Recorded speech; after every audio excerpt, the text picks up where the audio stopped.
কোনো রকম রোদে শুকানোর ঝামেলা ছাড়াই 1 বছর পর্যন্ত কিভাবে এই কাঁচা আমের আমসত্ত্ব তৈরি করে সংরক্ষণ করে রাখতে পারেন সেই রেসিপিটি আপনাদের সাথে শেয়ার করছি। আশা করি খুবই ভালো লাগবে।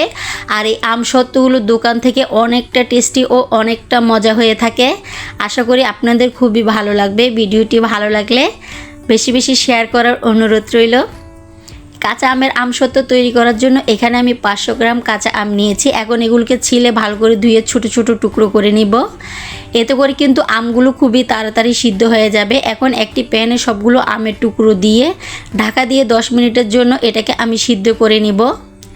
ফির আসলাম 10 মিনিট পর। দেখুন আমগুলো কিন্তু খুবই সুন্দর করে গলে গিয়েছে। এখন চামচ দিয়ে কিছুটা এভাবে ভেঙে দিব। ভেঙে দেওয়ার পর এখন এটাকে আমি একটি সাইডে নামিয়ে ঠান্ডা করে নেব, যাতে এগুলোর পিওর একটা রস সেটা বের করতে পারি। এখন ছোট একটা ছাঁকনির সাহায্যে আমি সবগুলো আমকে এভাবে চেলে নিব।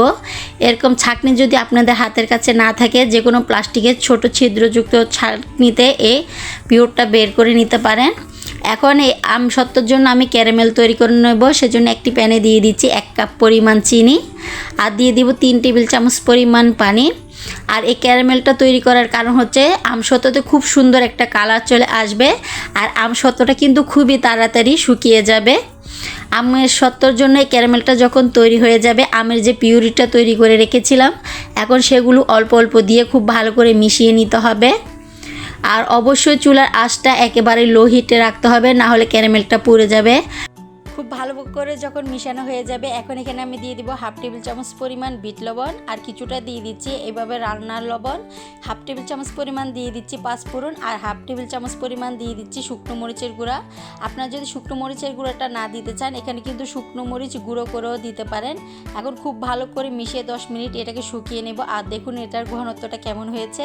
এখন ঠান্ডা হতে একটি সাইডে রেখে দেব।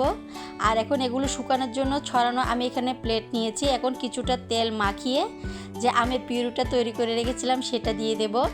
আর এখন প্লেটটাকে এভাবে চারদিক থেকে ঘুরিয়ে কোট করে নিতে হবে। এরকম করে আমি 2টি প্লেটে নিয়ে নিচ্ছি।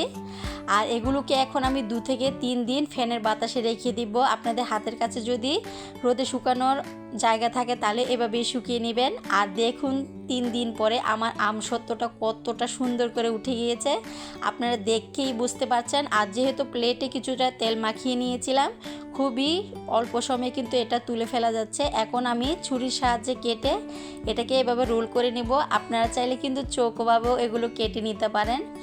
এভাবে তৈরি করে 1 বছর পর্যন্ত কোনো ইয়ার বক্সে সংরক্ষণ করে রাখতে পারেন।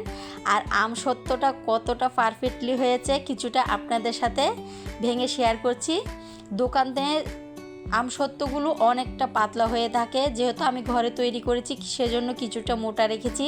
তারপরেও দেখুন ভিতরটা কতটা সুন্দর করে শুকিয়ে গিয়েছে। আর আশা করি আজকের এই রেসিপিটি আপনাদের খুবই ভালো লেগেছে। ভিডিওটি ভালো লাগলে আমার চ্যানেলটি সাবস্ক্রাইব করে পাশে থাকা বেল আইকনটি অবশ্যই ক্লিক করে রাখবেন।